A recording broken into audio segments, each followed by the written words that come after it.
একটা কথা মনে উঠলো, মিডিয়ায় চলে গেল ভালো। এই যে আমাদের দেশে বিদ্যুৎ নিয়ে চিল্লি, ঠিক না?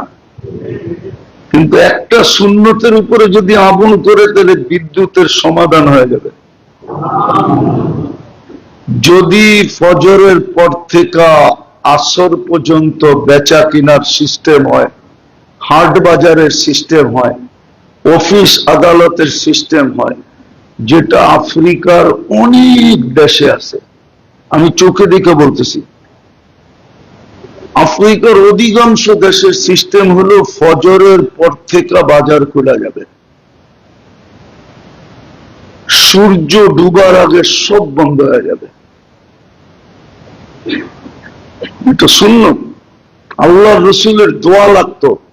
আল্লাহ রসুল দোয়া দিছিলেন, আল্লাহুম্মা বারিক লানা ফি বুকুরিহা, আয় আল্লাহ আমার উম্মতের সকাল সকাল যারা ব্যবসা করে ওদেরকে বরকত ঢাইলা দিয়েন। তাহলে তো বিদ্যুতের সংকট থাকতো না, ফজরের পরে খুলতো, আসরে বন্ধ হয়ে যেত, সব বন্ধ।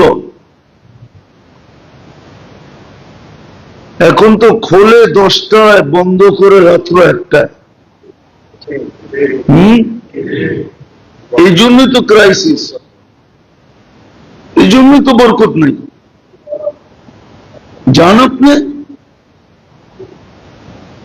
আমাদের অভিভাবকরাও জানে এগুলা, ওরা দেশ বিদেশ করে না, ওরা জানে,